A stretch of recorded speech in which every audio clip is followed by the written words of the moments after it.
चढ़त सवनवा भूल के भवनवा अपने भाग जाल राजा जी। रहिले हर के अपना में हर के ना संगवा ले जाल राजा जी। लागे कौनो रखले बार देवघर में मेहरिया जल ढारे के बहाने मिले जाला रे सावरिया।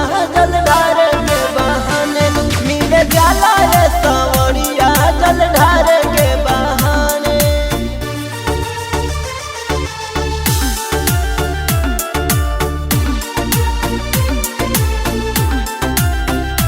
प्रेम से बोलिए देवघर वाले बाबा की।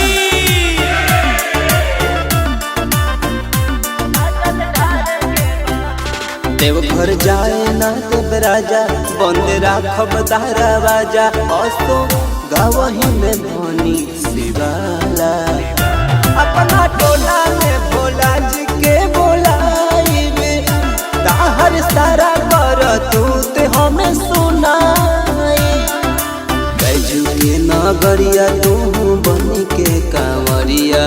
जल ढारे के बहाने मिले जाला रे सावरिया। जल ढारे के बहाने मिले जाला रे सावरिया।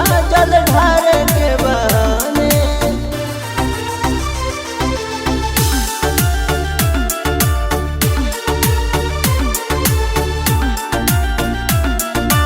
प्रेम से बोलिए देवघर वाले बाबा की।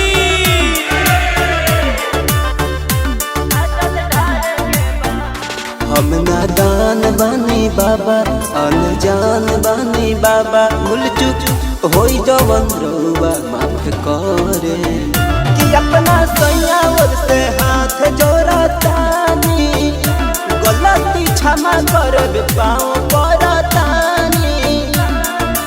पवन पिया होता हमारा तोहरे फिक्रिया। जल ढारे के